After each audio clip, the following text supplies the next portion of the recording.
जवानी के उड़ेदा हो मनवा से मनवा के जुड़ेदा हो आज सुत कच्चा दरिया कान की टूट जाए राजा जी टूट जाए राजा जी पलंग सागवान का टूट जाए राजा जी पलंग सागवान का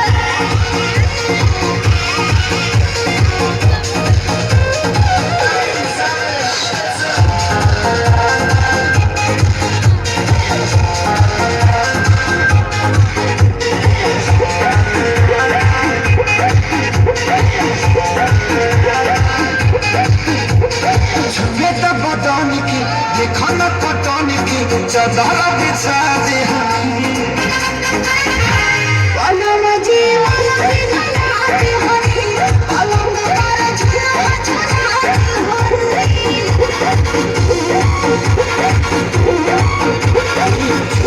बदन की देखो न कटन की चादर बिछा दे